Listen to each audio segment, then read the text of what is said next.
Ce que je propose permet d'aller quand même beaucoup plus loin dans la démocratie. Si on veut que le pouvoir soit effectivement au peuple, on peut faire beaucoup mieux que ce qu'on fait. Qui arrête le pouvoir du sommet? C'est un petit peu dangereux. Alors, il suffit de couper le sommet. Ça marche très très bien, le tirage au sort. D'ailleurs, on a vu Macron, il avait fait une espèce de convention tirée au sort. Ça a tellement bien marché qu'il a été obligé de ne rien respecter de ce qu'avait fait cette assemblée tirée au sort. Il me semble que en renforçant le contrôle sur la finance, on peut alléger les contrôles sur les autres trucs. Donc ça veut dire qu'ils ont eu des taux comme ça, au-delà de 90%. Qu'est-ce qui s'est passé? Tous leurs riches se sont enfuis et ce pays a sombré dans la misère? Ah non, c'est les 30 Glorieuses. Je veux inciter les gens à partager le temps de travail et donc à travailler moins. Si vous voulez travailler 16 heures par semaine, il faut que ce soit possible. Si vous travaillez plus, possible mais coûteux. Le revenu universel produit une fracture sociale très dure entre ceux qui détiennent un pouvoir économique et ceux qui n'en détiennent pas. Vous avez deux blocs de société avec l'un qui est plus fort et l'autre qui est plus faible. Qu'est-ce qui va se passer? Les plus forts vont être gentils avec les plus faibles, comme ça se passe habituellement. Ça semble peu probable. Est-ce que c'est envisageable de supprimer le chômage? Oui. Est-ce qu'on le fait? Non. Pourquoi est-ce qu'on ne le fait pas? Parce qu'on est dans une logique de patronale. La logique patronale, c'est plus facile d'embaucher une personne qui travaille 40 heures que d'en embaucher deux qui travaillent 20 heures.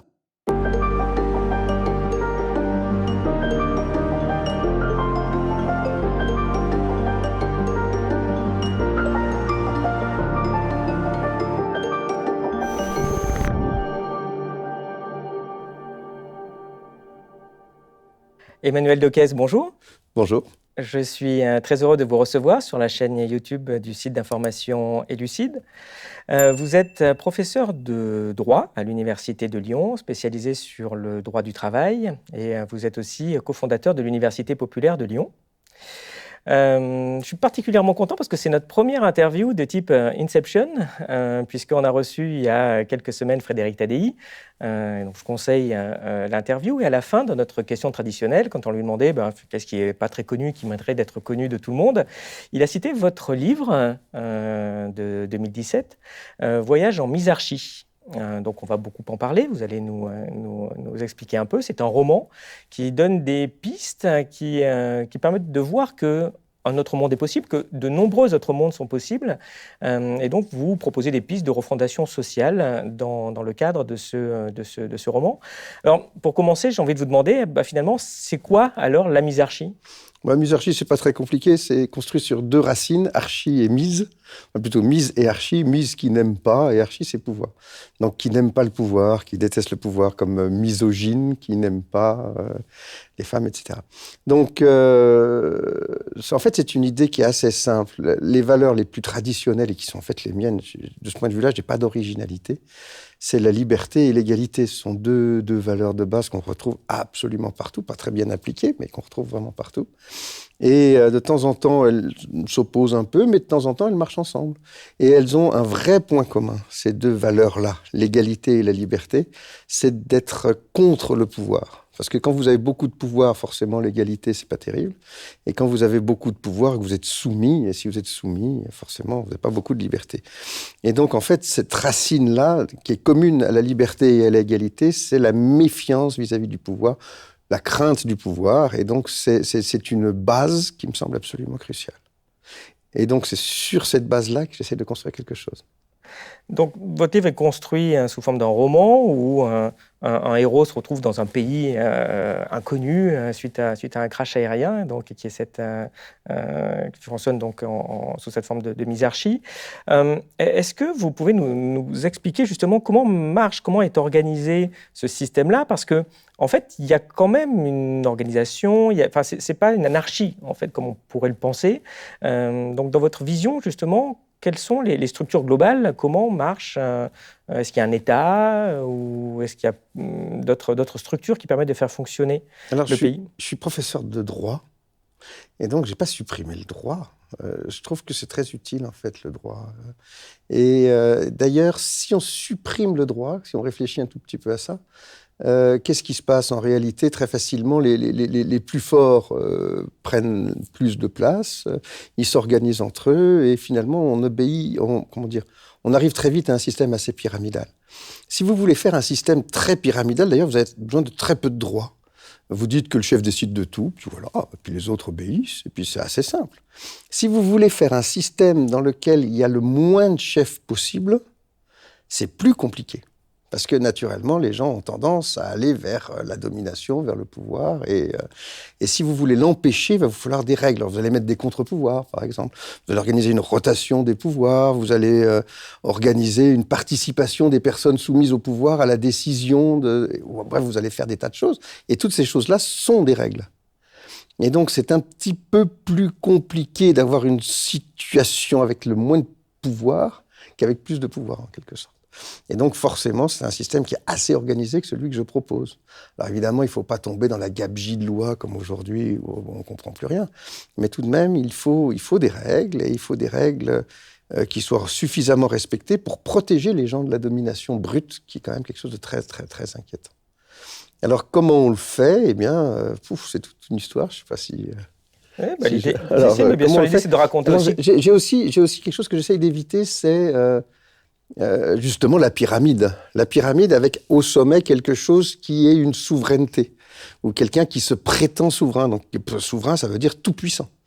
Donc quelqu'un qui se dit tout-puissant, forcément, quand on a comme objectif de diminuer le pouvoir au maximum, c'est quelque chose dont on peut être qu'inquiet. Alors évidemment, on s'en sort dans les démocraties actuelles, on dit le souverain, c'est le peuple.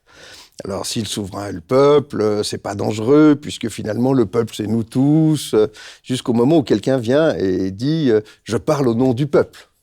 Et au moment où il commence à parler au nom du peuple, on est foutu. Très vite, il va lui-même exercer un véritable pouvoir, et il va exercer un pouvoir de type tout-puissant, puisqu'il est l'expression de la toute-puissance, de la souveraineté. On aura quelque chose qui vire à la toute-puissance, et c'est, on le sait très bien, très dangereux. La toute-puissance, c'est le totalitarisme, c'est l'autoritarisme. Si c'est pas totalitaire, ça peut être autoritaire. Et donc, c'est quelque chose d'inquiétant. Donc, l'objectif est qu'il n'y ait pas de souverain. Et alors forcément, la réalité de la souveraineté, ça n'existe jamais vraiment tout à fait. En réalité, tout le monde est un tout petit peu diminué dans sa toute-puissance.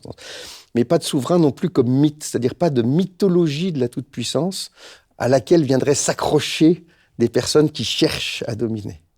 Donc il faut non seulement supprimer la souveraineté réelle, mais ça c'est relativement facile parce qu'en fait c'est un mythe, mais il faut probablement aussi détruire le mythe de la souveraineté.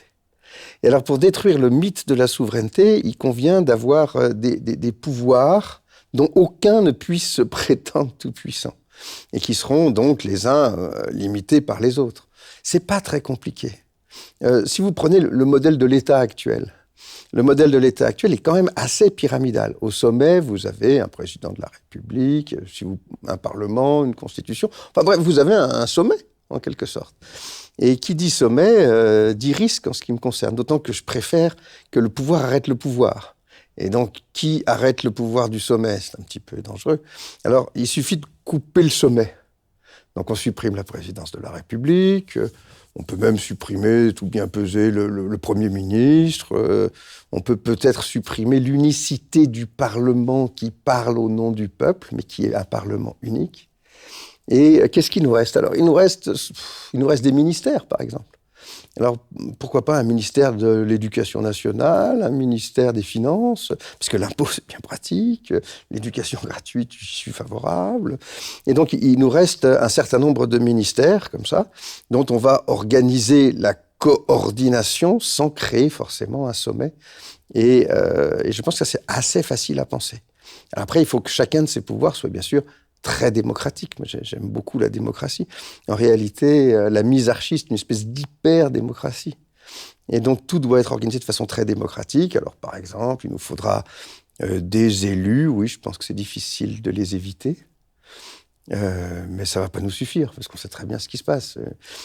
Toute personne qui a un pouvoir a tendance à abuser de ce pouvoir, et fût-il élu, c'est mieux qu'il soit élu que désigné, mais ça ne va pas suffire. Et donc, il faut mettre quelque chose en face. J'aime beaucoup le tirage au sort. Donc, j'ai mis des assemblées tirées au sort un peu partout. Je trouve que c'est très, très bien. Ça marche très, très bien, le tirage au sort. D'ailleurs, on a vu Macron, il avait fait une espèce de convention tirée au sort. Ça a tellement bien marché qu'il a été obligé de ne rien respecter de ce qu'avait fait cette assemblée tirée au sort. Ouais, c'est parce qu'il est démocrate, c'est pour ça. Oui, c'est ça. Donc il s'est dit, tiens, je vais faire un truc tiré au sort et puis on va essayer de les manipuler un tout petit peu. Et ils n'ont pas été manipulés. À un moment, ils ont failli voter, non même pas les 32 heures, mais les 28 heures de travail par semaine. Donc ils étaient tirés au sort et donc ils avaient des idées qui ont été finalement très bien. Et donc on n'a rien respecté. Donc les assemblées tirées au sort, c'est bien parce que ça représente en un sens. Actuellement, on a quelque chose de sondagier qui est très puissant. Alors, qu'est-ce qui est, par exemple, on dit l'opinion publique pense que, parce qu'on a fait un sondage en faisant un micro-trottoir, en disant aux gens, répondez-moi à ces questions-là, et ils répondent comme ça, sans aucun pouvoir décisionnaire. Si vous demandez aux personnes tirées au sort, non pas de répondre une vague opinion en vitesse, mais de prendre une décision qui va s'appliquer après avoir pris le temps d'être informés soigneusement, vous allez voir qu'ils prennent des décisions qui sont pas mal, en fait. Mais cette idée selon laquelle les gens font n'importe quoi est assez fausse, en fait. Alors, là où ils peuvent faire n'importe quoi, c'est quand vous faites un micro-trottoir. Vous faites un micro-trottoir et vous leur demandez, et ils répondent en 5 minutes. Leur réponse en 5 minutes, souvent, c'est un peu n'importe, ça peut être n'importe quoi. Mais si vous leur dites, bon, allez, cette fois-ci, vous rigolez pas, c'est quelque chose qui va, vous allez prendre la décision, les gars. Hein. Donc, vous faites pas au hasard comme ça sur un coin de table bon. Alors là, ils réfléchissent un peu et ce qu'ils font, c'est pas mal, c'est pas mal. Et donc, il y a qu'à voir ce qui se passe en Suisse. On peut discuter. D'ailleurs, c'est un point important en misarchie. Ça discute. On n'est pas dans un système parfait où tout le monde est d'accord. C'est horrible, ça. Et donc, les assemblées tirées au sort, c'est très bien. Le référendum d'initiative populaire, évidemment, il en faut plein. Donc, plein de référendums, mais ça suffit pas, le référendum. Des tirés au sort, très puissants, je pense que c'est très important, mais ça suffit pas non plus. Il faut, pourquoi pas des élus aussi, c'est pas mal. L'élection, ça présente des avantages aussi. Ça présente une forme de débat comme avantage. Les gens qui se présentent, forcément, ils sont en désaccord, et donc ils commencent à se taper sur la place publique, et ben c'est pas mal, ça fait des débats, alors que le tirage au sort, pas de débat. Le référendum peut être organisé sous forme de débat. Donc en fait, vous voyez, il y a plusieurs choses. Et ça, c'est très bien, il y a plusieurs sources, et on va les mettre les unes à côté des autres, et on va essayer de faire en sorte que les unes limitent le pouvoir des autres, et on aura comme ça du pouvoir, du contre-pouvoir, et quelque chose dont on peut espérer que ce sera sensiblement plus démocratique, plus propre que notre système actuel, et même sensiblement plus démocratique que des systèmes qui sont plus démocratiques que le nôtre. Parce que, alors, franchement, la France, c'est pas du tout un modèle là-dessus. Il y a des tas de systèmes qui sont plus démocratiques que la France. N'oublions pas que l'objectif de ce livre, c'est de faire une nouvelle société. Et faire une nouvelle société, ça suppose d'aller plus loin que des modèles qui sont par ailleurs meilleurs que le nôtre. Mais on peut aller beaucoup plus loin. Et donc, ce que je propose permet d'aller quand même beaucoup plus loin dans la démocratie. Si on veut que le pouvoir soit effectivement au peuple, on peut faire beaucoup mieux que ce qu'on fait. C'est vrai que c'est assez intéressant, vous l'avez dit rapidement, mais dans ce petit système, parfois les gens opposent, est-ce qu'il faut lire les gens, ou alors non, il faut les tirer au sort.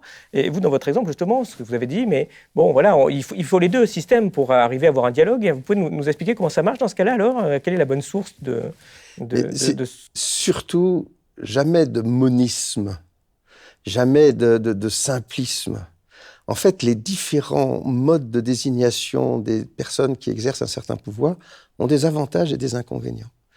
Et donc, un système propre, c'est un système qui va utiliser un peu tout, en mettant les uns en balance des autres.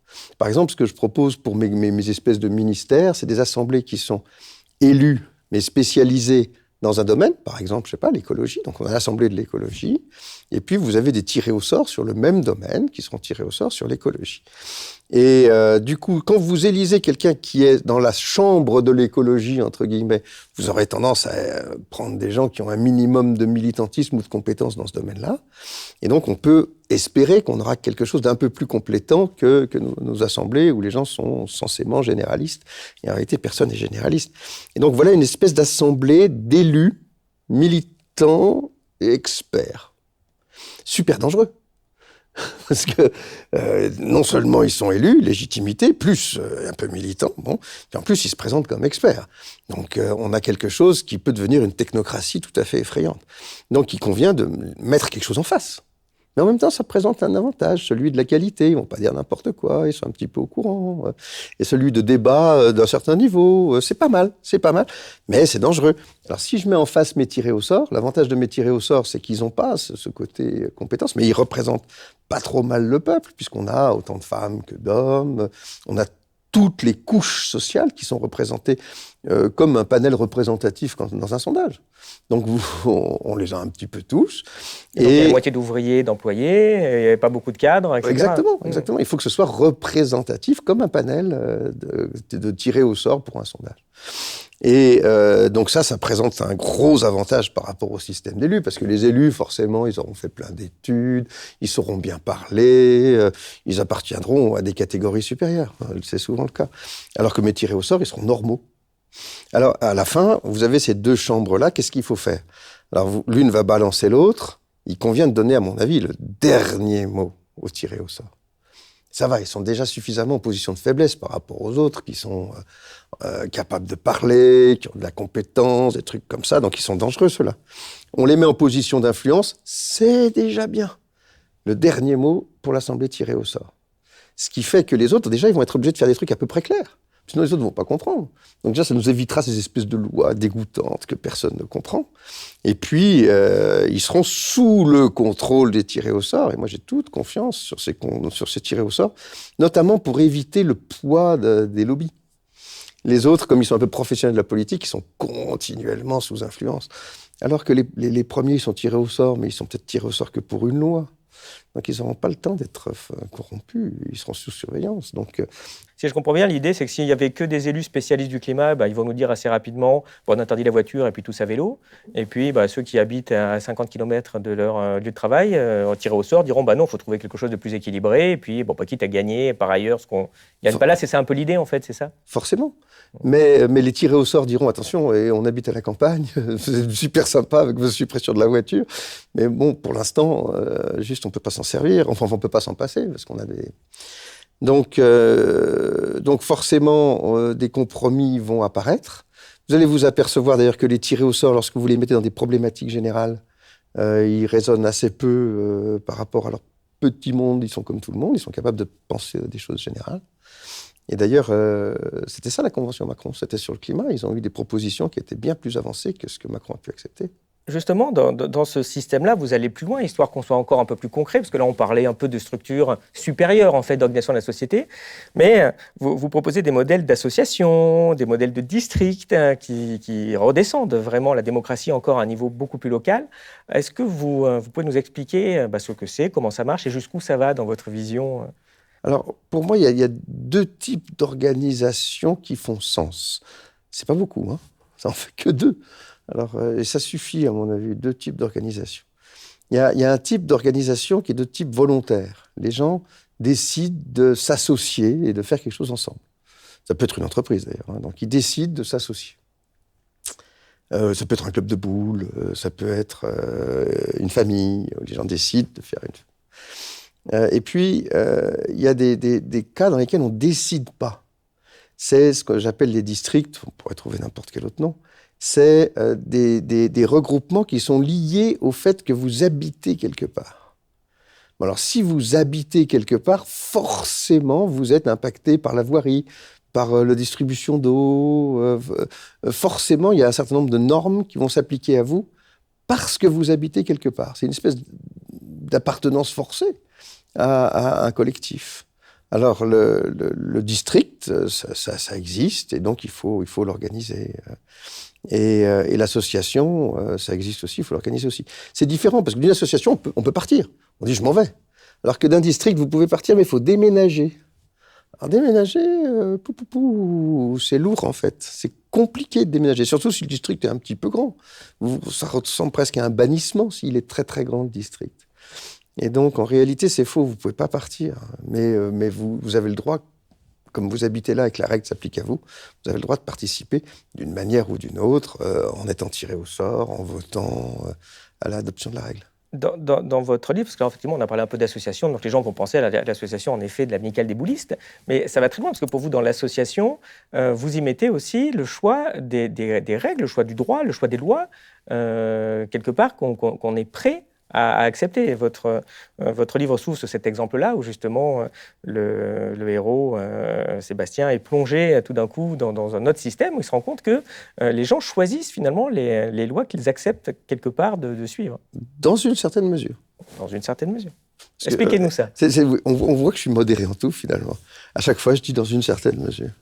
Donc, dans une certaine mesure, ça veut dire qu'il y a quand même un certain nombre de règles fondamentales. Il s'agit vraiment d'interdire le despotisme.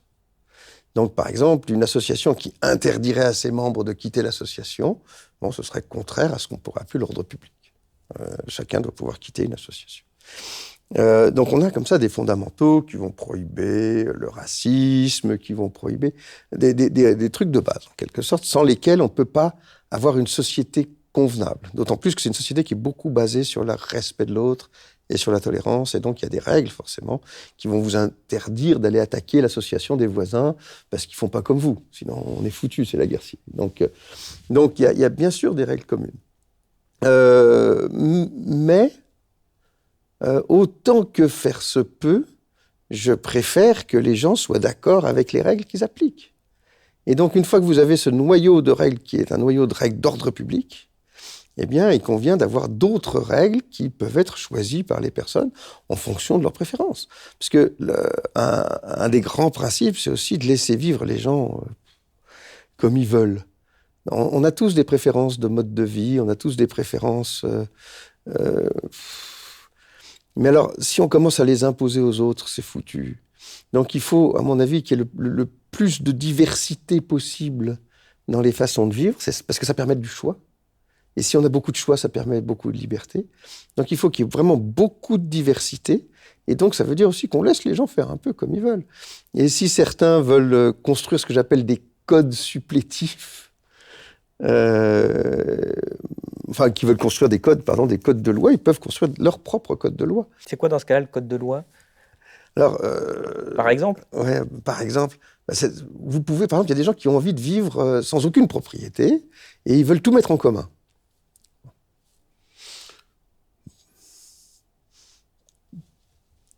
Pourquoi pas ? Allez-y, faites-vous plaisir, les gars. Qui suis-je pour vous l'interdire ? Est-ce que j'ai envie de vivre là-dedans ? Moi, pas forcément. Faites comme vous voulez. Moi, je suis content d'avoir mon propre vélo, mon propre appart. Mais si vous voulez faire comme ça, faites comme ça. Alors forcément, s'il y a des règles d'appartenance comme ça, totalement communes, ça fera un système normatif un peu différent d'un autre système normatif où on aura une certaine forme d'appropriation collective. Et est-ce que ces systèmes peuvent cohabiter ? Oui, bien sûr. Est-ce que c'est problématique ? Non, il faut éviter qu'un système ou l'autre devienne despotique. Mais cette différenciation possible des systèmes est quelque chose d'absolument crucial pour faire une société dans laquelle il existe de la diversité. Mais justement, dans cette société où il y a de la diversité, est-ce qu'il y a quand même des limites ? Comment vous voyez la liberté d'expression, l'éthique, je sais pas moi, le rapport à la drogue ? Est-ce que les gens, ça peut être légal pour certains, pas légal pour d'autres ? Comment ça marche ? Alors, on peut prendre les questions les unes après les autres. Allons-y. Alors, par exemple, sur la liberté d'expression, forcément, on aime la liberté. Donc, allez-y, liberté d'expression, bien sûr. C'est absolument central. Il faut que les gens puissent dire ce qu'ils veulent. Est-ce que ça donne le droit d'injurier, d'humilier, de diffamer, Non. Non, c'est pas parce que j'ai une liberté d'expression que je peux vous accuser en public de trucs mensongers, dévalorisants. Non.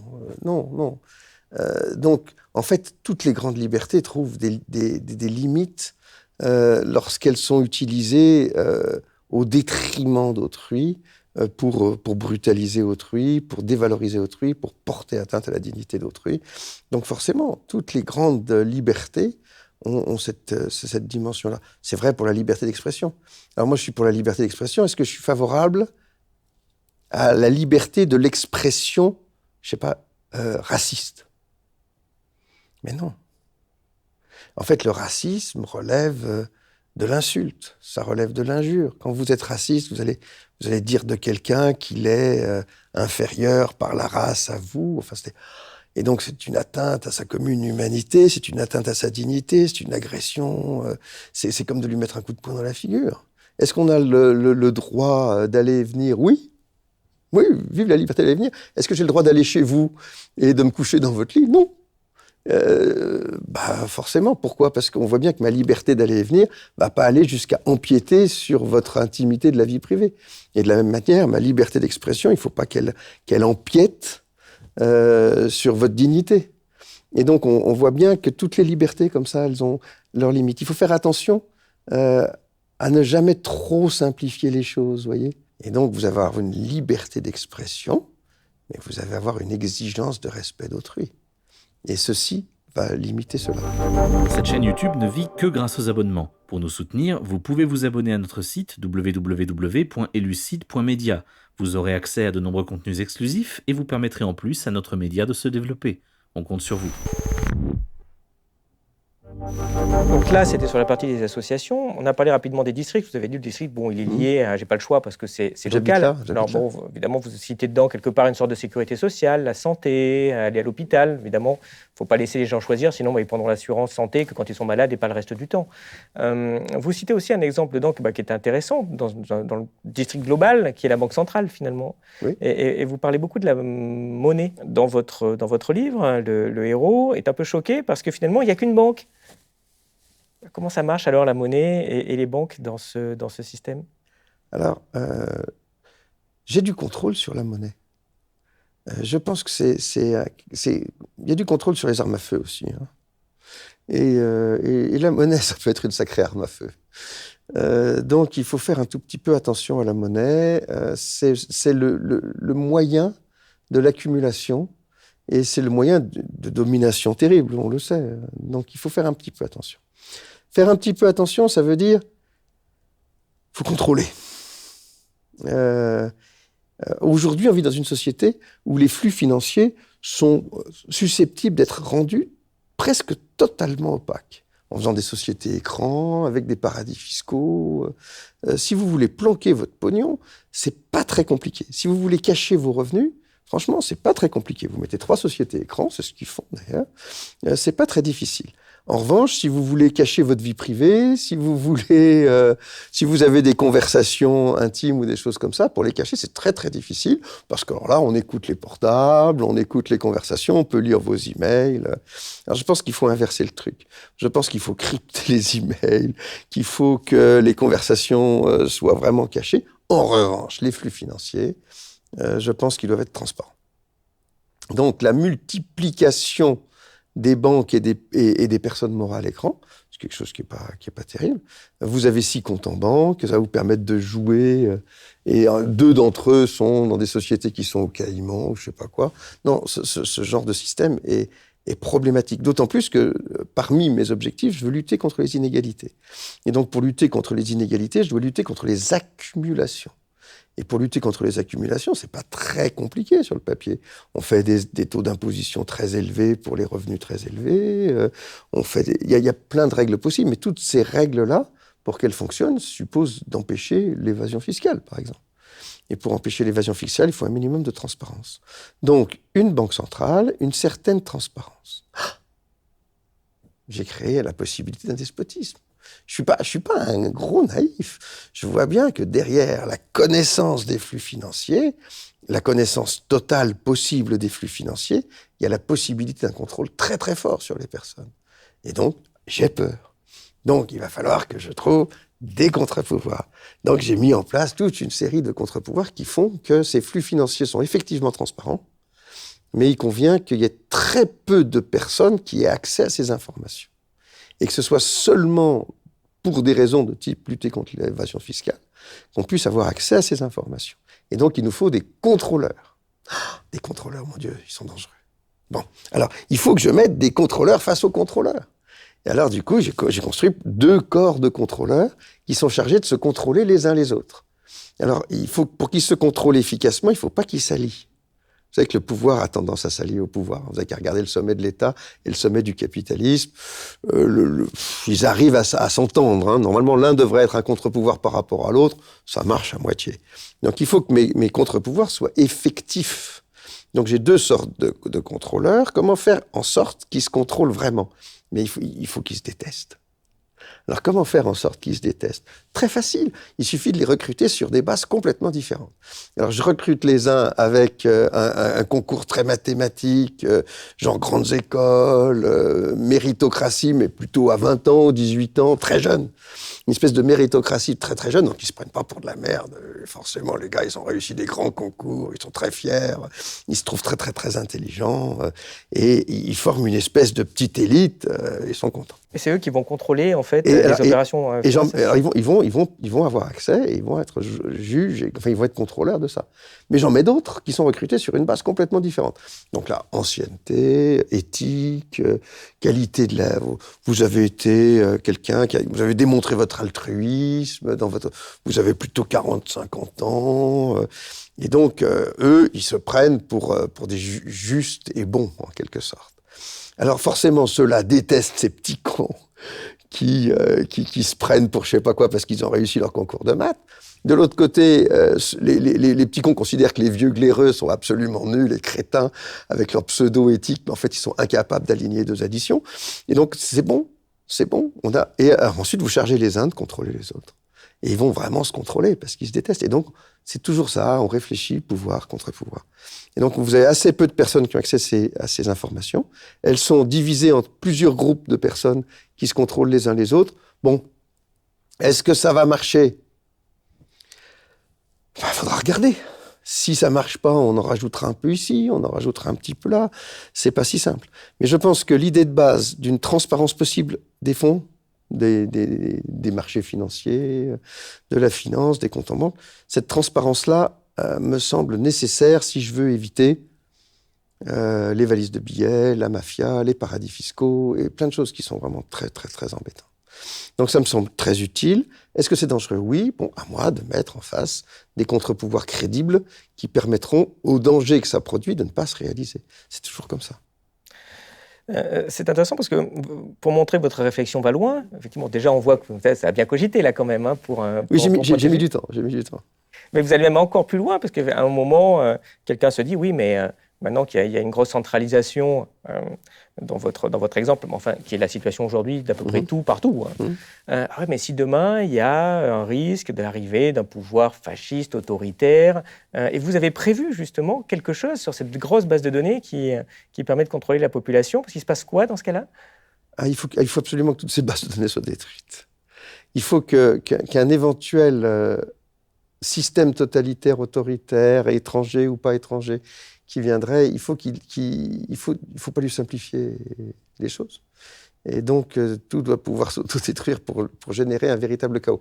Comme en plus, on n'a plus de carte d'identité, en fait, c'est la seule vraie source de données informationnelles sur les personnes. Oui, c'est ça qui est intéressant, c'est que aussi l'identité dedans est dans ce système-là, en fait. Il n'y a pas de carte, il n'y a pas moyen de contrôler les gens, de ficher les gens, a priori. Donc, c'est ça que vous appelez des bombes atomiques, en fait, entre guillemets, pour faire disparaître ça, parce qu'il permet, vous donnez l'exemple, de dire, dans ce cas-là, sans carte d'identité, vous aurez beaucoup plus facilement des résistants qui pourront contrer ce pouvoir autoritaire. Oui, c'est ça.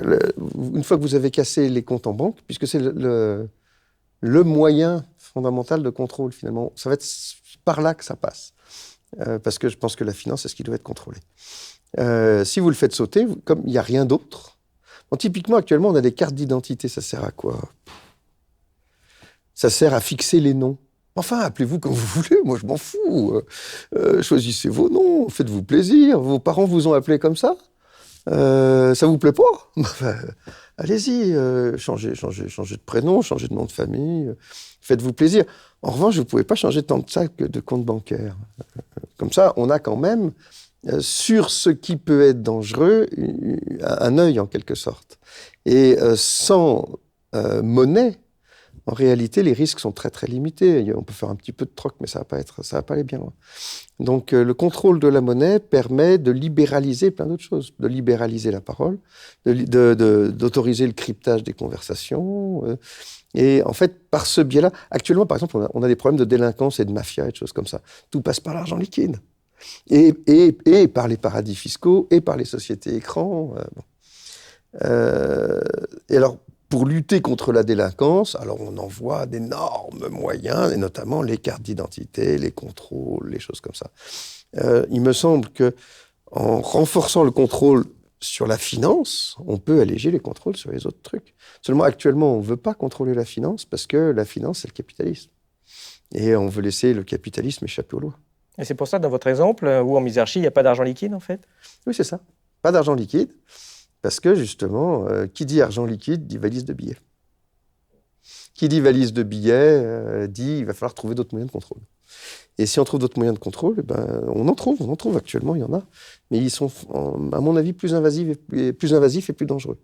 Donc, je suis plutôt favorable, effectivement, à la suppression de l'argent liquide, avec quelque chose qui est... Attention, forcément, là, je crée un moyen de contrôle, et donc il est dangereux. C'est pour ça que je vous ai rajouté tous ces moyens de contrôle du contrôle, parce que c'est par là que pourrait se passer un dérapage vers l'autoritarisme, du coup. Et donc, il faut faire très, très attention, naturellement.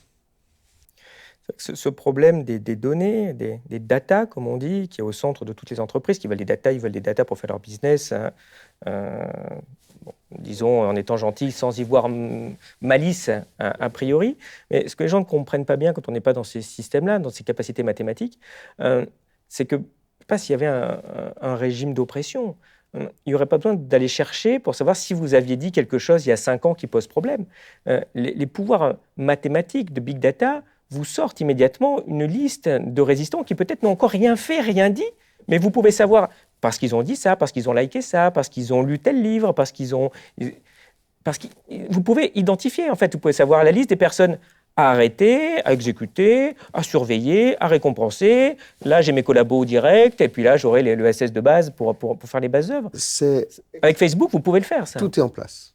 D'ailleurs, on l'a déjà utilisé lors des dernières élections américaines. On a vu la puissance de ces bases de données et cette façon dont ils ont de calibrer les personnes et d'agir en fonction selon les uns et selon les autres. On a comme ça la potentialité totalitaire de nos big data est fantastique. Ce qui fait que c'est bien ce que je disais. Si on reste comme on est, on va vers le totalitarisme.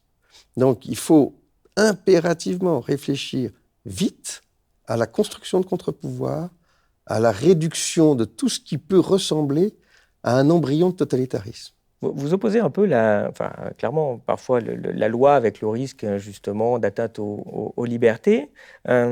Et en lisant, il m'est venu un exemple qui est finalement le droit international. C'est rigolo parce que, justement, mais je vais y venir, parce que finalement, le droit international, vous avez un droit, mais vous n'avez pas de police pour l'appliquer quelque part. C'est un droit horizontal.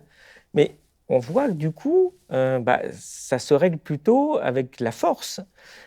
Est-ce que dans ce cas-là, une loi avec un système qui permet d'appliquer la loi, c'est pas aussi protecteur de liberté? Comment vous voyez cette articulation ou ce paradoxe, en fait? Comme il n'y a pas de police pour appliquer le droit, finalement, c'est la force qui l'emporte. Non, mais la police, c'est une force. Est-ce qu'il faudra une force? Ah oui. Est-ce qu'on a fait disparaître la force dans la misarchie? Ben non. Est-ce qu'il y a une police? Oh, j'y réfléchis, forcément, ça fait un peu peur, la police. Mais je ne vois pas trop comment l'empêcher. Si jamais vous avez c'est pas une société où les hommes sont devenus gentils. C'est quelque chose qui est fait pour être appliqué ici, maintenant, tout de suite, si jamais on voulait. Oui, c'est pas une utopie non plus. Non, c'est pas un truc pour... si les êtres humains ont des ailes dans le dos et qu'ils sont devenus hyper gentils... la question, on s'en fiche de cette question-là. Si les gens sont hyper gentils, on n'a pas besoin de règles de droit et puis laisser passer. Mais ils ne sont pas comme ça, les vrais gens. Donc il y a de tout. Il y a des gentils, il y a des un peu moins gentils, méchants, il y a tout. Et donc, dans ma société non idéale, je vais forcément avoir, je sais pas moi, des violeurs, par exemple. Est-ce qu'on va les laisser faire ce qu'ils veulent? Si les ministres de l'Intérieur, oui. Non. Non. Pardon. Non, même s'il est ministre de l'Intérieur. Non, donc justement, il faudra bien qu'il y ait un moment quelqu'un qui s'occupe de... Est-ce qu'on va laisser faire des espèces de milices autogérées? Non, je crois qu'il vaut mieux éviter. On a déjà vu ce que ça donnait, les milices autogérées. Donc, est-ce que ça veut dire qu'il y aura une police? Eh bien oui, bien sûr qu'il y aura une police. Alors, pour reprendre le truc du droit international, actuellement, on a essayé avec l'ONU, c'était ça l'idée de l'ONU, c'est d'avoir quelque chose qui empêche la guerre. Alors, on a fait un truc, mais c'est vrai qu'il n'y a pas de force, il n'y a pas de police. Et alors, du coup, eh ben, ça marche comme ça marche. Pas. Hein. Donc, Ça marche en fonction de la bonne volonté, de la compétence des dirigeants qui décident d'entrer dans ce système non, comment dire, non oui, sous contrainte, en fait. oui, mais justement, je pense que pour l'essentiel, les règles de droit sont appliquées sans contrainte. C'est-à-dire qu'il faut, si les gens étaient en train de frauder au maximum et de violer la loi au maximum, ce serait un chaos épouvantable. La plupart des gens, la plupart du temps, respectent la loi, même s'il n'y a pas de flics dans les environs. Mais il convient qu'il y ait la possibilité tout de même de la punition, la possibilité de la répression. Sinon, on va perdre l'habitude d'obéir aux règles nécessaires. Or, des règles nécessaires, j'en ai en misarchie. Forcément, j'en ai des règles nécessaires. Et si j'ai des règles nécessaires, il faut qu'elles soient associées à la possibilité d'une répression en cas de violation. Si possible, moindre dans sa violence que ce qui existe aujourd'hui. Et je pense que ce sera facile de faire quelque chose de moins violent qu'aujourd'hui. Et c'est quoi les peines alors en misarchie? On va en prison? J'ai pas supprimé la prison. Et forcément, j'ai réfléchi à tout, mais j'ai pas supprimé la prison.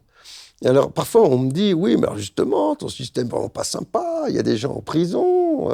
Alors, je pense que dans un système comme celui que je préconise, il y en aura beaucoup moins. Il y en aura beaucoup moins parce que comme il n'y a pas de publicité, il y a beaucoup moins d'incitation. Comme il y a beaucoup plus de liberté, typiquement les drogues, j'ai pas répondu, mais elles sont pas prohibées, donc ça fait quand même beaucoup moins de mafia. Moi, je préfère que ça passe par les bureaux de tabac et par la taxation. Du coup, forcément, ça fait beaucoup moins de délinquance. L'inégalité est cause de violence et de délinquance. Et comme il y a beaucoup moins d'inégalités, il y a vraiment des courbes qui sont faites. Plus il y a d'inégalités, plus une société est violente et répressive. Donc, il y a moins d'inégalités, donc a priori, elle sera moins violente, moins répressive. Donc, je pense qu'on peut avoir vraiment beaucoup moins de monde en prison. Justement, une des façons de réduire la violence, ça peut découler aussi de quelque chose que vous développez bien dans le livre, qui est la lutte contre les inégalités. Ouais. Il y a beaucoup moins d'inégalités en misarchie, alors comment ils font? Alors, encore une fois, il n'y a pas une baguette magique. J'ai un arsenal anti-inégalité qui est vraiment assez large. Bon, j'ai plusieurs fers au feu, certains sont simples, comme l'impôt, des choses comme ça. C'est pas trop vite, c'est important l'impôt aussi, il faut en dire un mot. Oui, donc l'impôt, il y en a, parce que j'ai des services publics, je suis pour les services publics, donc j'ai de l'impôt. J'ai des prélèvements obligatoires. Parce que vous rappelez aussi que le niveau d'imposition était beaucoup plus élevé dans les 30 Glorieuses et que ça n'a pas nuit a priori à la croissance. Ça, faut le rappeler aux gens, parce que les gens qui sont jeunes, ils n'ont pas connu ça. Ils ont un discours néolibéral depuis qu'ils sont nés. C'est-à-dire qu'on a toujours l'impression que la situation actuelle est grosso modo la seule chose possible. Et qu'on peut bouger un tout petit peu par là, un tout petit peu par là. Et que si on s'éloigne de ça, on va arriver à quelque chose de... C'est pas réaliste, c'est n'importe quoi. Les riches vont partir. Voilà. Alors prenons par exemple un taux d'imposition, au-delà d'une certaine somme naturellement, de 95%. Alors ils ont dit, c'est spoliation, comment, mais les gens vont s'enfuir. Je dirais même anticonstitutionnel, je pense. Maintenant, ils sont capables de nous la faire, ils sont capables de nous dire anticonstitutionnel parce que spoliateur. Oui, ça pourrait être même considéré comme anticonstitutionnel. Alors, on pourrait se dire, jamais une chose pareille ne pourrait marcher. C'est historiquement archi faux. Le Royaume-Uni avait un taux d'imposition maximum de plus de 90% avant Margaret Thatcher. Donc avant Margaret Thatcher, ça nous amène en 79. Donc ça veut dire qu'ils ont eu des taux comme ça, au-delà de 90%, entre 1945, même un petit peu avant, jusqu'en 1979. Qu'est-ce qui s'est passé? Tous leurs riches se sont enfuis et ce pays a sombré dans la misère. Ah non, c'est les 30 Glorieuses. C'est les 30 Glorieuses. Ça n'a pas été si catastrophique que ça. Et encore, ils n'avaient pas de contrôle des flux financiers. Alors avec un peu de contrôle des flux financiers, on peut rendre la chose beaucoup plus efficace et beaucoup plus effective. C'était pareil aux États-Unis d'ailleurs, hein. Il n'y a pas que les... Oh non, bien naturellement, avant Reagan, les États-Unis, ils étaient aussi à plus de 90%. En fait, les taux d'imposition très élevés pour les revenus très élevés, ça a été quelque chose de complètement banalisé. Oui, parce qu'en fait, vous visez à limiter les accumulations de richesses. Alors oui, donc je veux effectivement limiter les J'ai un accumulations peu de content de richesse. parler de l'impôt, mais il y avait d'autres systèmes aussi. Non, il y a après. des trucs plus intéressants, enfin plus intéressants. Il faut réfléchir à la propriété. Alors, la propriété est un système qui présente des avantages, à savoir la maîtrise par une personne des objets qu'elle utilise. Et ça, c'est pas mal parce que du coup, je suis assez autonome dans ma vie. Si je suis propriétaire de mon vélo, je peux en faire ce que je veux et c'est moi qui l'utilise et c'est bien pratique. Et je peux être propriétaire de mon logement aussi. Comme ça, personne ne vient m'emmerder, m'expulser ou je sais pas quoi. Donc, la propriété permet de créer de l'autonomie. Donc, je la maintiens. L'idée, c'est qu'il s'agit de faire en sorte que les personnes qui usent des biens soient autant que possible propriétaires de ces biens. Mais ce que je veux dire, c'est que la propriété, puisqu'on parlait d'inégalité et d'accumulation, c'est que la propriété engendre la propriété. Vous avez vu, plus vous êtes riche, plus vous avez de moyens, plus vous avez le moyen d'en acquérir de nouveaux. Et plus vous êtes riche, plus vous êtes riche. Puis plus vous êtes pauvre, plus vous êtes pauvre. Et donc, il y a un effet boule de neige qui crée de l'accumulation. Donc l'objectif, c'est d'empêcher cette création d'accumulation qui est la source de grandes inégalités. Donc il faut faire en sorte que la propriété soit quelque chose qui perde de la valeur. Alors d'un côté, la propriété permet d'accumuler plus, donc ça fait monter. Et puis de l'autre côté, il faut que la propriété perde de la valeur, donc ça fait baisser. Et donc on peut arriver à un truc à peu près équilibré. Et il faut que toutes les propriétés soient en quelque sorte fondantes en valeur. C'est pas si compliqué que ça à imaginer. Par exemple, il suffit de faire des propriétés viagères pour les appartements. Quand vous avez ça existe le viager. Quand vous avez une propriété viagère, c'est-à-dire qui disparaît ou un usufruit, voilà, quand vous avez ce qu'on appelle un usufruit, eh bien, la valeur de votre usufruit, c'est calculé par les notaires, il n'y a rien d'extraordinaire, ça dépend de votre espérance de vie. Donc, si en vieillissant, et je le regrette par ailleurs, en vieillissant, l'espérance de vie a tendance à baisser. Et donc, la valeur de l'usufruit qui dépend, qui arrête l'usufruit lorsque vous êtes mort, eh bien, la valeur de l'usufruit, elle décroît avec votre espérance de vie. Et donc, on a bien là un droit réel sur une chose. Personne ne peut vous chasser de votre appartement dont vous êtes usufruitier. Donc, vous avez un droit réel sur une chose, vous êtes autonome sur cette chose, mais la valeur de ce bien décroît avec votre espérance de vie. Et de ce fait-là, vous avez bien une valeur de propriété qui est décroissante, donc ça ne va pas vers l'accumulation, mais au contraire vers l'amenuisement, tout en préservant ce qui est essentiel, à savoir cette propriété d'autonomie qui vous permet d'être propriétaire des biens que vous utilisez et donc d'éviter que d'autres viennent avoir une emprise sur vos biens. Non, parce que Et donc sur votre vie. Dans ce système, les gens ne sont pas locataires, en fait. Non, la location, c'est quelque chose qu'on essaye de prohiber.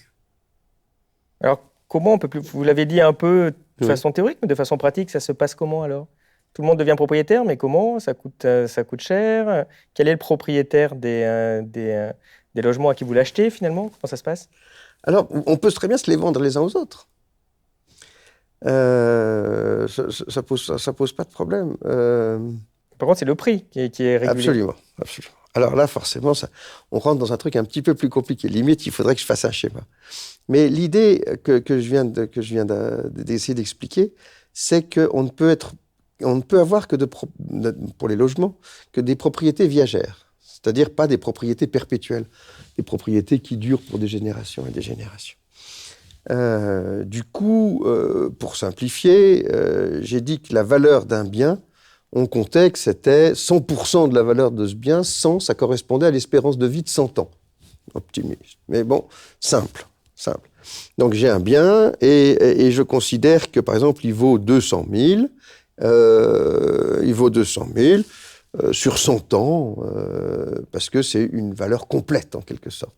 Si j'ai 50 ans, mon espérance de vie théorique, c'est plus que de 50 ans, donc la moitié. Donc le bien, quelle est la valeur de mon droit sur ce bien? C'est la moitié, 50 000. Donc si je vous vends ce bien, je vais toucher 50 000. Et vous allez payer combien? Ça dépend de votre âge, parce que vous allez acheter un droit viager. Alors si vous avez 4 ans, vous allez payer 96% du bien, de la valeur, donc ça fait beaucoup plus que ce que je touche. Et la différence est récupérée par une espèce de fonds général. Si vous êtes plus vieux que moi, eh bien, forcément, le droit que vous achetez est un droit plus court. Vous avez déjà 80 ans, vous payez plus que 20%. Et alors, qui va me payer la différence ? Le même fonds va me payer la différence. Donc, à la fin, ça s'équilibre, il n'y a pas de problème.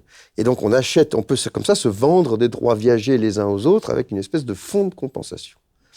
Lorsque la mort survient, hélas, tous les biens font retour à ce fonds de compensation qui, à ce moment-là, les remet aux enchères et il n'accumule rien du tout. Et les gens, à ce moment-là, peuvent racheter les biens. Ce qui fait qu'on est toujours propriétaire d'un droit viager. Ça coûte beaucoup moins cher. Actuellement, on paye les droits perpétuels. Donc, du coup, ça coûte très cher. Et alors, vous rajoutez là-dessus une refonte du système bancaire qui va vous permettre, parce qu'on va pas parler de la banque, mais forcément, il faut changer la banque aussi. Donc, on refond le système bancaire. Vous pouvez emprunter aussi longtemps que votre espérance de vie, et vous avez des garanties de revente au même prix. Donc, du coup, quand je veux acheter mon bien pour un droit de 70 ans, parce que j'ai 30 ans, ce qui n'est pas tout à fait le cas, à ce moment-là, forcément, ça coûte un peu cher, je vais voir un banquier, et mon espérance de vie théorique est de 70 ans, j'emprunte sur 70 ans. Et comme j'ai une garantie de revente au même prix, ça va me coûter quoi ? Eh bien, ça va me coûter moins cher qu'aujourd'hui, parce que déjà, c'est un bien viager, donc ça coûte beaucoup moins cher qu'un bien perpétuel.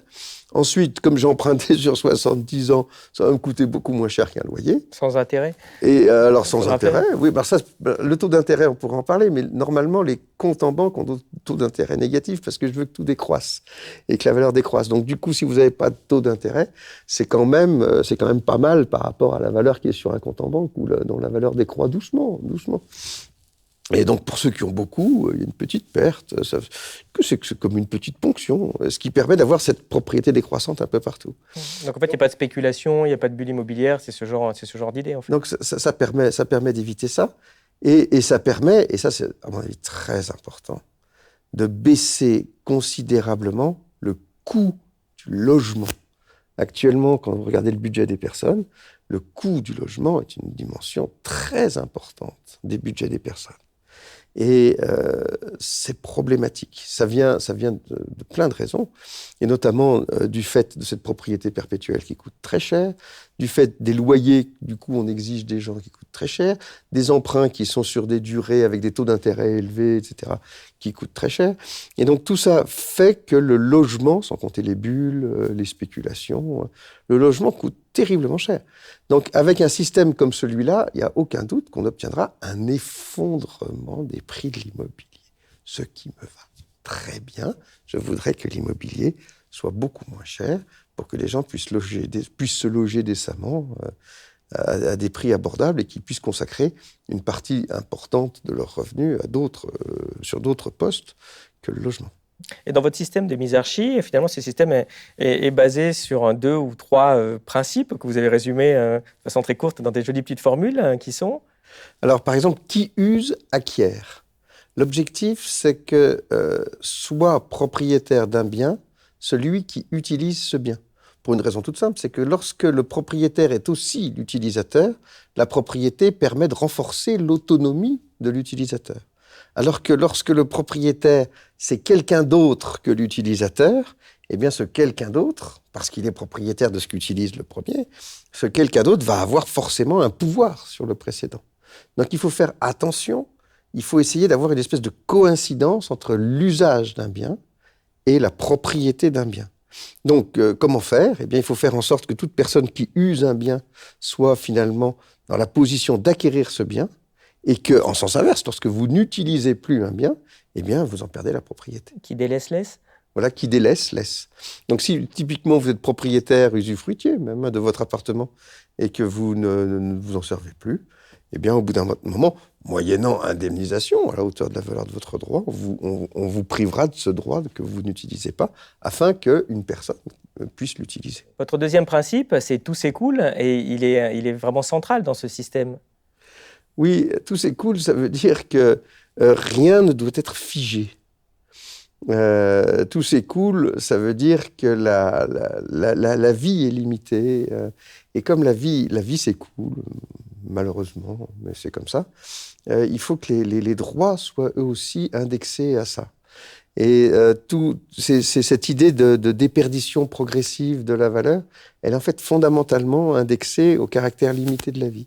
Et ça, c'est central dans votre analyse, qui va bien au-delà des logements dont on parle, pour que ce soit un peu plus clair pour les gens. C'est qu'en fait, en Misarchie, le point très important, c'est qu'il n'y a pas d'héritage. Alors, il n'y a pas d'héritage pour plein de raisons. Alors, quand je parle de l'héritage, très souvent, les gens ne sont pas très contents. Parce qu'ils aiment bien laisser quelque chose à leurs enfants. Et ils se disent, j'ai trimé toute ma vie pour acquérir une maison, par exemple, et à la fin, une espèce de gros spoilateur va venir et va s'emparer de ma maison que j'aurais bien laissée, alors que c'est le fruit d'une vie de travail, que j'aurais bien laissée à mes enfants. C'est le fameux impôt sur la mort aux États-Unis, ils appellent ça comme ça là-bas. Voilà, c'est ça. Donc là, l'impôt sur l'héritage, forcément, est très mal vécu à cause de ça. Même si, en pratique, il touche que des gens qui ont déjà un certain bien. Tout le monde se projette dans le fait qu'on a accumulé un certain nombre de trucs au cours de sa vie et qu'il y a ensuite un espèce d'énorme spoliateur qui vient tout vous piquer et vous ne puissiez rien transmettre à vos enfants. C'est quelque chose qui est difficile à vivre. En même temps, l'héritage est une cause d'inégalité absolument centrale et qui pose des problèmes de destruction de la société qui sont importants aussi. Alors, comment est-ce qu'on va marier les deux ? À partir du moment où les droits sont en constante réduction, ou par exemple sur les logements qui sont viagés, et qu'on verra pour les entreprises aussi peut-être, mais pour les entreprises aussi, les droits sont décroissants. À partir du moment où les droits sont décroissants, lorsque vous faites l'acquisition d'un droit, par exemple l'acquisition d'un logement, vous ne faites pas une acquisition perpétuelle. Ça vous coûte beaucoup moins cher d'être propriétaire de votre logement, donc tout le monde est propriétaire, ça vous coûte beaucoup moins cher, mais le droit que vous avez est un droit limité. Et vous l'avez payé à la valeur du droit limité. Donc, du coup, ça vous a coûté moins cher, mais vous avez moins de droits aussi. Et donc, automatiquement, vous savez que c'est un droit viagé.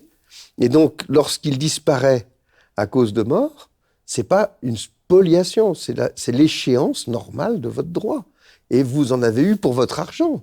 Quelque part, histoire que les gens ne soient pas trop choqués, mais qu'ils se disent, c'est un système, dans ce cas-là, vous pouvez être propriétaire de votre logement en payant 200 € par mois toute votre vie, quelque chose comme ça. Bien sûr. Voilà, et ça ne vous coûte pas plus que ça, votre logement, en fait. Bien sûr. Mais effectivement, vous ne le transmettez pas à votre enfant, mais votre enfant, il paiera aussi 200 € son logement. C'est ça sera donc beaucoup moins cher, exactement. Et ça, c'est très important. Aujourd'hui, si jamais il y avait un impôt, disons, de 97% sur les héritages, il y aurait bien une sorte de spoliation, parce qu'on vous fait payer un droit perpétuel, ça coûte une blinde, ça coûte cher. Et après, on vous dit, ah ben non, finalement, il n'est pas perpétuel. Ah, vous êtes fait rouler. Si vous achetez un droit viagé, vous l'achetez pas cher. Et forcément, à la fin, il disparaît, mais vous n'êtes pas fait rouler. Donc, il n'y a pas de spoliation à n'avoir que des droits viagés. Et du coup, ça change tout. Et alors, pour les entreprises aussi, il y a une propriété qui est décroissante. Donc, venons aux entreprises aussi. Allons-y. Parce que justement, c'est quelque chose d'assez central dans votre organisation économique, évidemment. Comment ça marche au niveau des entreprises ? Puisque vous n'avez pas non plus un système... Enfin, de la misarchie, ce n'est pas le communisme aussi. Faut bien expliquer aux gens, c'est très différent. Il y a toujours une propriété privée, ça ne marche pas du tout de la même façon. Non, puis moi, je suis pour la liberté d'entreprendre, en plus. Je ne suis pas un système dans lequel on ne peut même pas monter sa boîte. C'est un système hyper inquiétant et c'est pas du tout ce qui me plaît. Moi, je suis pour la liberté sous toutes ses formes, y compris la liberté d'entreprendre et de construire son entreprise. Je trouve que c'est une très bonne chose. Mais, comme toujours, en même temps, je vois bien que le capitalisme fait des ravages. Et donc, l'objectif était très simple. Il fallait faire en sorte que chacun puisse monter son entreprise et en tirer des bénéfices, et sans pour autant recréer le capitalisme. Alors, comment ça marche ? Alors, le système est le suivant. Bon, je vais faire simple. Supposons que vous vouliez monter un bar, ou une petite entreprise, vous montez une petite entreprise, vous avez des idées, vous voulez monter une petite entreprise, vous dites, tiens, je vais vendre ci, je vais vendre ça, vous montez votre boîte. Comment ça se passe ? Vous savez déjà comment ça se passe, un peu comme aujourd'hui, vous faites un emprunt, vous mettez vos économies dans la boutique, et puis souvent, au début, c'est un peu la galère, vous ramez 1 an, 2 ans, souvent vous ne vous payez pas au début, vous avez mis un peu de trésorerie de côté, vous tenez, travaillez dur, et puis au bout d'un moment, si tout va bien, ça commence à marcher, vous commencez à gagner un petit peu d'argent, et puis finalement ça marche pas mal, on se met dans une position un peu, soyons optimistes, et puis là vient le moment d'embaucher un salarié. Parce que là, vous commencez à avoir des clients, vous ne pouvez plus satisfaire tout seul la demande, vous embauchez un salarié.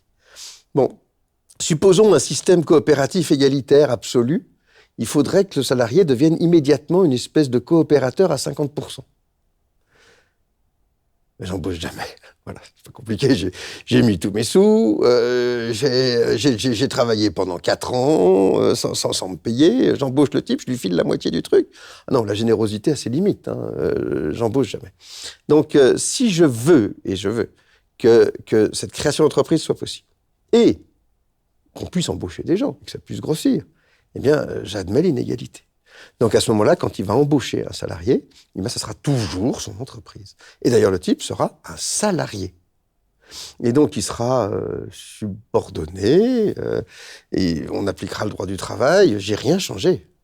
Mais ça me semble pas injuste. Ça me semble assez logique. C'est l'autre qui a monté, qui a tout fait. Et ça me semble pas choquant. Bon. Supposons qu'on en reste là et que 15 ans plus tard, 20 ans plus tard, ce soit toujours les deux mêmes, le fondateur de l'entreprise et son salarié. Je me retrouve avec toujours la même entreprise, c'est mon petit bistrot, c'est je sais pas quoi, et ils sont toujours deux. 15 ans plus tard, dans notre système actuel, il y a toujours un patron et son salarié. Ah non, là, ça va plus. Parce que 15 ans plus tard, l'entreprise, en réalité, ça fait 15 ans qu'ils bossent dedans tous les deux. Et donc, 15 ans plus tard, normalement, ou 20 ans plus tard, normalement, l'entreprise devrait être aux deux. Et là, il devrait être à 50-50. Et donc, je pense que c'est très important qu'après, à la fin, que 15-20 ans plus tard, il soit à égalité. Alors, ça veut dire que je vais faire une courbe. Alors, forcément, j'ai fait des courbes, j'ai fait des équations. Je suis pas aussi scientifique que d'autres, mais quand même, j'ai fait mes petites équations. Et donc, il faut faire en sorte qu'il y ait une sorte de rachat impératif par le salarié d'un certain nombre d'équivalents parts, pour simplifier, pour qu'à la fin, tout tende vers une certaine égalité. Ce qui fait que la propriété d'une entreprise est quelque chose de décroissant, puisque je dois la céder progressivement à mes salariés. Tant mieux, puisque je suis favorable à la propriété décroissante. Est-ce que j'ai supprimé le capitalisme comme ça ? En fait, oui, il suffit que je rajoute un petit quelque chose. Il suffit que j'interdise les dividendes. Les dividendes, c'est la rémunération du capital. On va faire en sorte que là, les droits de vote soient systématiquement et exclusivement accordés aux travailleurs, et rien qu'aux travailleurs. Mon entrepreneur, c'est un travailleur. Et un entrepreneur, il travaille. Et donc, est-ce qu'il est rémunéré ? Oui. Est-ce qu'il peut être rémunéré un peu plus que... Oui, je suis d'accord pour la rémunération du travailleur. Il est rémunéré comme travailleur, il a des parts comme travailleur. Est-ce qu'il a des parts, est-ce qu'il a une rémunération comme détenteur du capital ? Non, c'est pas la peine. Il y a quoi ? Il y a une espèce d'attribution automatique d'un petit bout de capital régulièrement ? Comment ça marche ? Alors, il faut racheter. Il faut racheter de façon assez logique. Je ne rentre pas dans les détails, forcément. C'est bien expliqué dans le livre. Mais en gros, en plus, c'est quelque chose d'assez compliqué de supprimer le capitalisme. Donc, il m'a fallu plusieurs pages pour dire la vérité. Mais l'idée est la suivante. Supposons que mon entrepreneur, pour monter sa petite entreprise, il ait mis 100 000 € de sa poche. Après, il a aussi des emprunts bancaires, des trucs, mais il a mis 100 000 € de sa poche. Il est assez logique que son salarié, lorsqu'il deviendra égalitaire, il faut qu'il ait remboursé la moitié de cette somme-là. Alors c'est un petit peu plus compliqué, parce que ça dépend de la valeur de l'entreprise qui peut varier, je vous passe les détails. Mais donc, il faut qu'il le rembourse progressivement de l'argent qu'il a mis dans l'entreprise. En fait, il met de l'argent dans l'entreprise, et donc l'entreprise lui doit de l'argent. Et au fur et à mesure que le salarié va gagner des droits de vote, et ça sera progressif, au fur et à mesure qu'il va gagner des droits de vote, il faudra qu'il le rembourse de ce à quoi il a droit, après tout, puisqu'il a mis de l'argent, il n'y a aucune raison qu'il fasse de cadeau.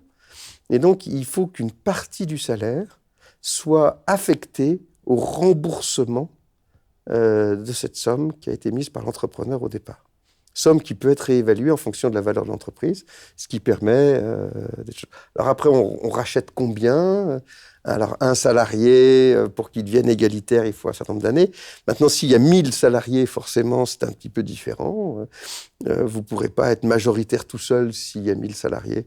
Et donc, là, il y aura des règles qui sont un petit peu différentes. Et en fonction du nombre de salariés et en fonction du temps, on aura des courbes qui peuvent être mises en place avec des équations relativement simples, qui permettent une idée très simple.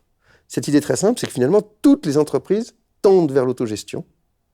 et que toutes les rémunérations sont des rémunérations du travail. Avec ces deux principes-là, vous supprimez le capitalisme et vous supprimez pas du tout la liberté d'entreprendre. Par contre, c'est vachement cruel pour les actionnaires de Total. Et leurs dividendes, comment ils vont faire? Ah, ça me procure des angoisses. Et le PDG, parce que j'imagine que les 6 millions d'euros pour le PDG, c'est plus possible. Alors oui, forcément, c'est pas possible. Donc il y a forcément un plafonnement des écarts de rémunération. Que vous voyez à peu près de quel ordre de grandeur? Ça dépend. Donc là aussi, j'ai fait ma petite équation. Alors quand vous êtes dans une entreprise avec deux salariés, un entrepreneur et un salarié, les écarts, il ne faut pas qu'ils soient énormes, le double, le triple. Voilà, mais on se calme, ils sont que deux. Si c'est une entreprise qui compte 10 000 salariés, si vous avez une échelle qui va de 1 à 10, pourquoi pas? Aujourd'hui, c'est pas de 1 à 10, hein, c'est de 1 à 10 000. Mais si vous prenez de 1 à 10, ça dépend de la taille de l'entreprise. Donc encore une fois, pas de simplisme. Genre, des écarts de 1 à 7, c'est maximum. Enfin, ça dépend de la taille de l'entreprise. 1 à 7, dans une toute petite entreprise avec 2 personnes qui travaillent, c'est monstrueux, 1 à 7.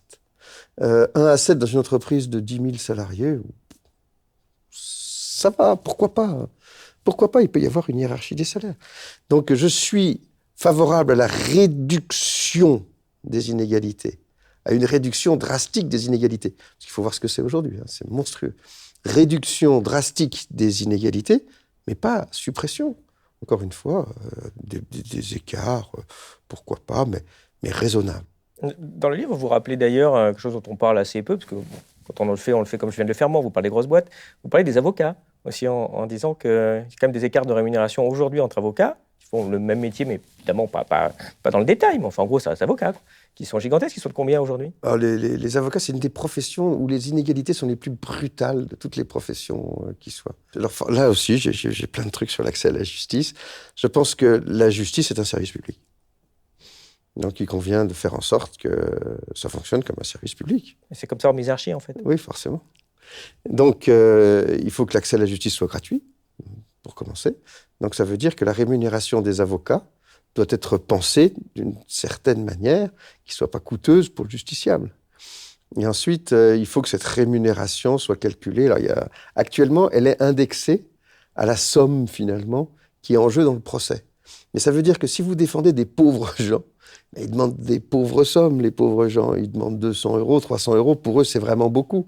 Et qu'est-ce que vous pouvez prendre à quelqu'un qui demande 300 euros en justice? Vous dites rien. En fait, rien. Et donc, plus les gens sont pauvres, moins ils demandent. Et plus ils sont riches, et plus ils demandent.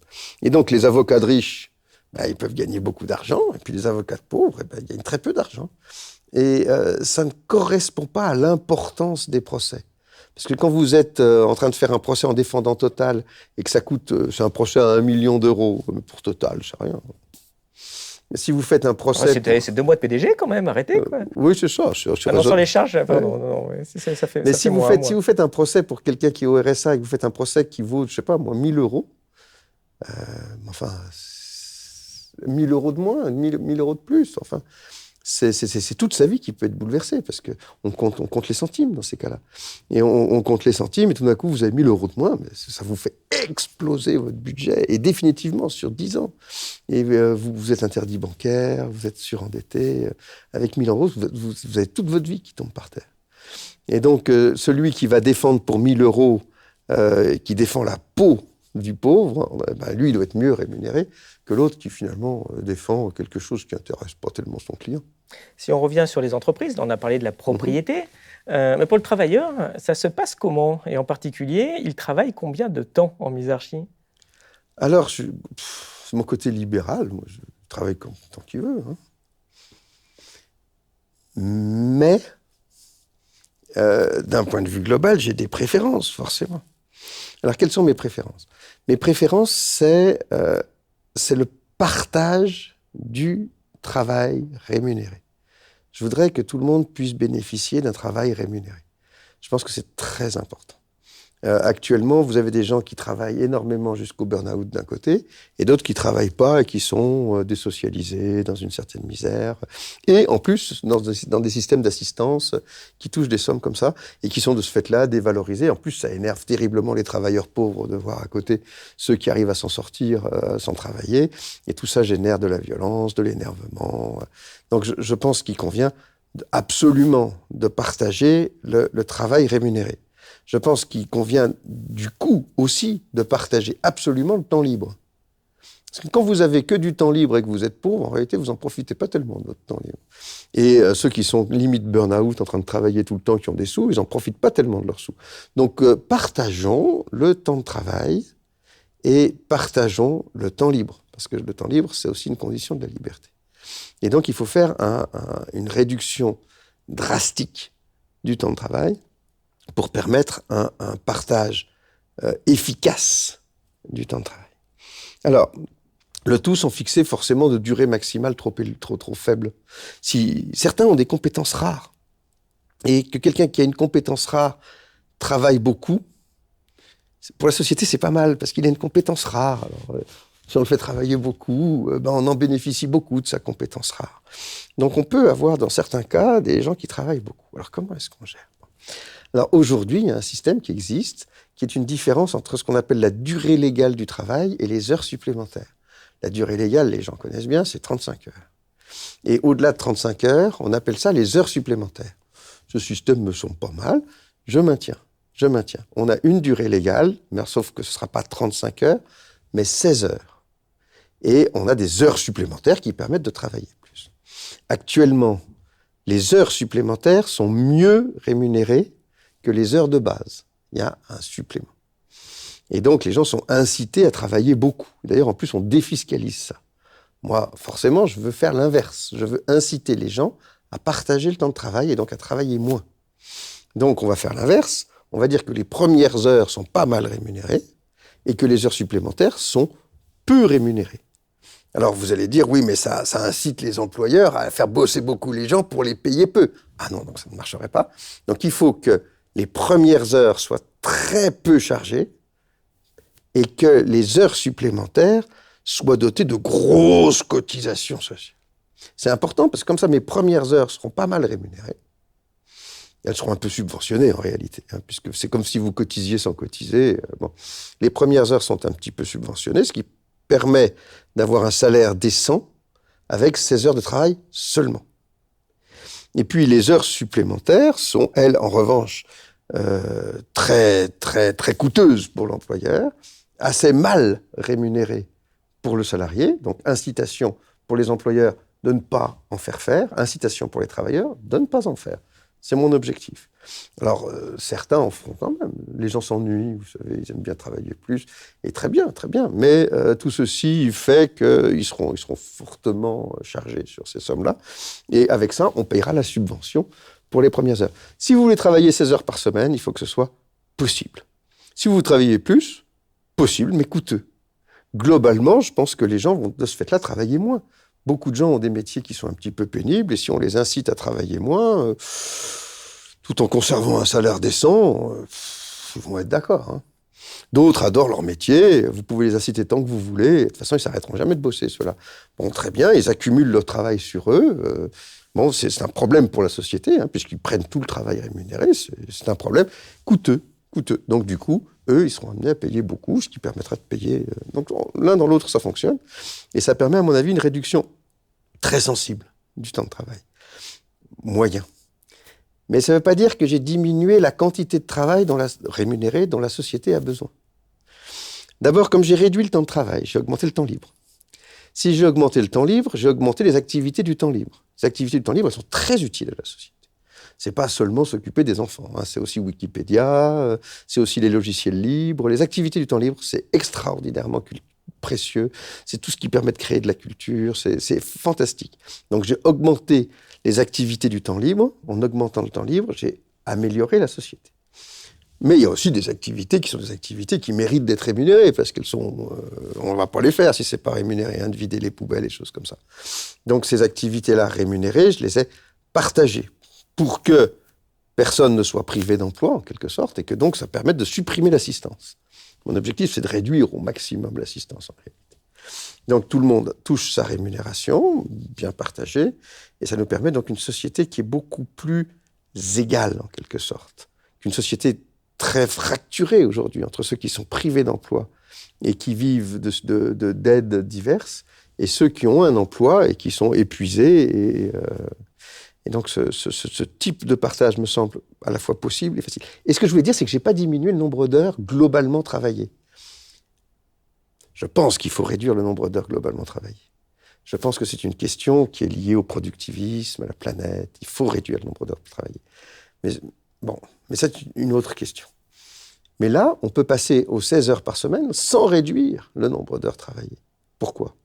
Si vous êtes aux 16 heures par semaine, plus heures supplémentaires, ça va faire quoi ? En moyenne, les gens vont travailler 24 heures, disons. Si tout le monde travaille 24 heures, en moyenne, c'est quand même beaucoup moins fatigant.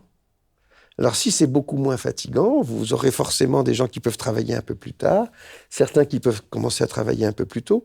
16 heures par semaine avec un travail décent, si vous êtes jeune, vous faites un mi-temps, ça fait 8 heures par semaine, ça ne vous empêche pas de faire avoir des études. Vous faites des études en travaillant. Alors, au lieu d'avoir la double casquette comme aujourd'hui, vous faites vos 8 heures, vous faites vos 16 heures, et vous étudiez à mi-temps. C'est assez confortable. Vous pouvez durer très longtemps comme ça. Et donc, les gens peuvent faire des études beaucoup plus longues sans être dans la misère. Et comme ils ont des études beaucoup plus longues, ils auront aussi des possibilités de changer d'emploi beaucoup plus faciles, parce qu'ils créent de nouvelles compétences. Et donc, il y a ça aussi. Je pense qu'il faut que les gens puissent avoir des emplois qui varient au cours de leur vie, parce que sinon, on s'ennuie. Et vous imaginez aussi donc que dans ce cas-là, les seniors puissent travailler aussi, s'ils le veulent, plus longtemps. Et dans ce cas-là, à mi-temps, c'est 8 heures par semaine, donc c'est 1 à 2 jours, ce qui leur permet peut-être de cumuler aussi un départ à la retraite et de continuer à travailler, à faire part de leur expérience, sans subir quelque chose de trop difficile. Exactement. Donc le résultat est suivant, c'est qu'à la fin, vous avez plus de monde qui travaille.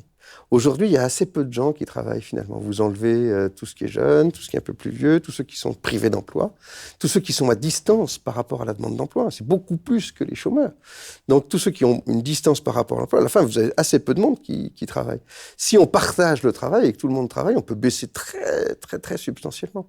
Alors si vous prenez les seniors, par exemple, actuellement, ils veulent forcément partir à la retraite le plus vite possible. On les comprend, il faut voir ce que c'est que l'emploi. L'emploi, c'est épuisant, y compris physiquement, en plus dans des conditions de hiérarchie très dures. Les gens veulent s'arrêter de travailler. Ils ont bien raison, on comprend bien.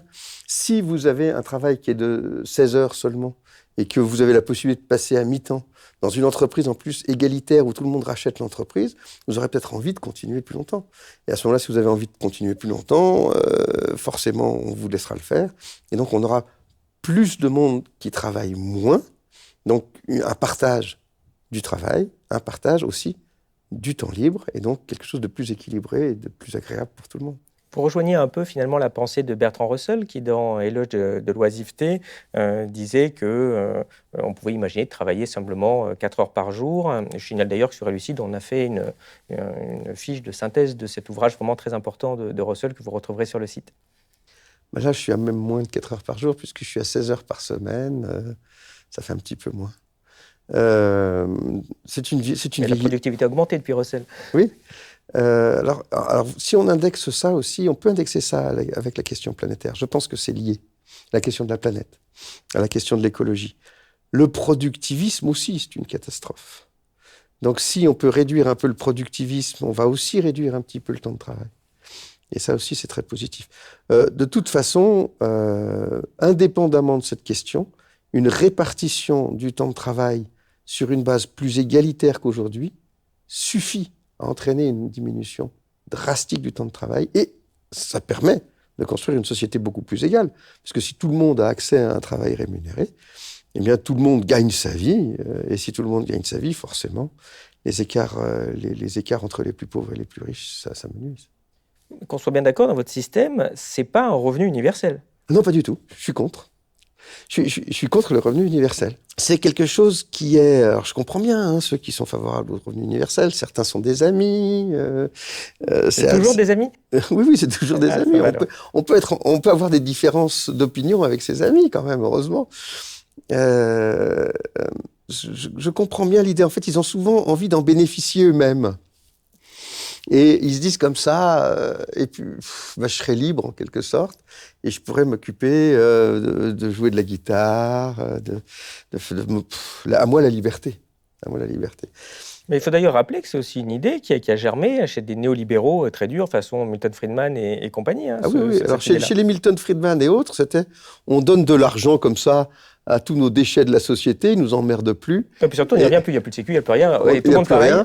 On les laisse de côté. Puis après, ceux qui s'intéressent aux choses sérieuses, à la production, à l'argent, continueront à travailler. Puis on laisse nos pauvres au revenu minimum, au revenu universel, se débrouiller tout seul. Et donc ça permet d'avoir. D'ailleurs, on peut faire ce. Bon, alors là, forcément, ça va m'emmener ailleurs si je parle de Milton Friedman. Mais d'abord, sur le revenu universel, premier point simple. Si vous avez un revenu universel, vous aurez forcément une partie de la population qui sera au revenu universel et une partie de la population qui aura en plus un emploi rémunéré. Où sera le pouvoir économique ? Vers ceux qui ont un emploi rémunéré, naturellement. Et ceux qui ont le revenu universel auront-ils un pouvoir économique ? Non, forcément. C'est pas de la blague, le pouvoir économique. Dans nos sociétés, dans les sociétés, ça compte. Vous avez divisé la société en deux groupes. Un groupe qui a le pouvoir économique et un groupe qui n'a pas de pouvoir économique. Ils sont au revenu universel, qu'est-ce que vous voulez qu'ils fassent ? Se mettre en grève ? Se mettre en grève, pourquoi ? Les autres, ils peuvent se mettre en grève, parce que là, oui, ils ont un pouvoir. Un petit pouvoir, mais un pouvoir. Donc, vous avez deux blocs de société, avec l'un qui est plus fort et l'autre qui est plus faible. Qu'est-ce qui va se passer ? Les plus forts vont être gentils avec les plus faibles, comme ça se passe habituellement. Ça semble peu probable. Non, peut-être qu'au début, il y aura un revenu universel un peu généreux, mais quand les gens seront un petit peu habitués, très vite, les autres diront « ces assistés nous emmerdent, ils gagnent 1 300 €, c'est quand même énorme, on pourrait les passer à 800, 400, 300 ». Donc vous aurez des camps de misérables dans un coin, et de l'autre côté, tout le pognon qui sera réservé par les puissants, c'est juste une évidence. La CFDT s'y opposera peut-être, non ? Le revenu universel produit une fracture sociale très dure entre ceux qui détiennent un pouvoir économique et ceux qui n'en détiennent pas. Et cette fracture-là, elle sera forcément une oppression. Il faut que tout le monde puisse avoir une part de pouvoir économique et que tout le monde aussi ait droit à une part de temps libre. Donc je suis pour une défense d'une certaine égalité et donc pas ce genre de fracture sociale, s'il vous plaît. Mais j'ai aussi un deuxième argument. Le deuxième argument, c'est quand vous payez quelque chose dans un magasin. Vous payez quoi ? Vous payez du travail. Et en fait, vous payez du travail. Et du capital, en fait. Vous payez du travail et du capital. Supposons un système de revenu universel où le revenu du travail est plus bas, parce que c'est ça l'idée. On paye moins le travail parce qu'on a donné un revenu universel à tout le monde. Et donc, le supplément que gagne un travailleur est relativement petit. Donc, on paye moins le travail. Alors, quand je vais acheter mon bien, actuellement, je paye combien ? Je paye tant pour le capital, tant pour le travail. Dans un système de revenu universel, je vais payer plus pour le capital et moins pour le travail. C'est là qu'il arrive, M. Milton Friedman. En fait, c'est des systèmes dans lesquels la rémunération du capital peut s'accroître considérablement parce qu'on réduit la rémunération du travail. Mon objectif est strictement inverse. Je veux réduire la rémunération du capital, je veux même pas la supprimer, mais ça peut rester à des petits taux d'intérêt qui sont ceux de la Banque centrale, donc pas grand-chose. Je veux réduire drastiquement la rémunération du capital. Et en revanche, je suis favorable à la rémunération du travail. Je trouve que c'est pas mal que les gens soient payés, qu'ils aient des salaires. Et donc, la rémunération du travail, si je considère que c'est important, je veux que tout le monde ait du travail rémunéré. Il ne s'agit pas pour moi de préconiser une disparition de tous les revenus de substitution. Forcément, vous avez des personnes qui souffrent d'un handicap, qui n'ont pas d'accès à l'emploi, qui sont malades, et qui sont trop vieux pour travailler, qui sont trop jeunes pour travailler. Donc l'idée d'une rétribution de ceux qui n'ont pas, pour différentes raisons, accès au travail, est quelque chose d'absolument nécessaire, parce qu'on veut éviter que les êtres humains tombent dans la misère, évidemment. Donc dans votre système, effectivement, on travaille moins, mais les gens travaillent plus longtemps, et un des effets aussi, c'est que pour vous, dans ce système, il n'y a plus de chômage, en fait. Mais c'est absolument nécessaire de supprimer le chômage. On ne peut pas vivre dans une société où il y a un fort taux de chômage, même si les personnes sont indemnisées. Alors, quand les personnes ne sont pas indemnisées, c'est encore pire. Mais même quand les personnes sont indemnisées, elles sont placées dans une situation qui est une situation d'exclusion, d'infériorisation.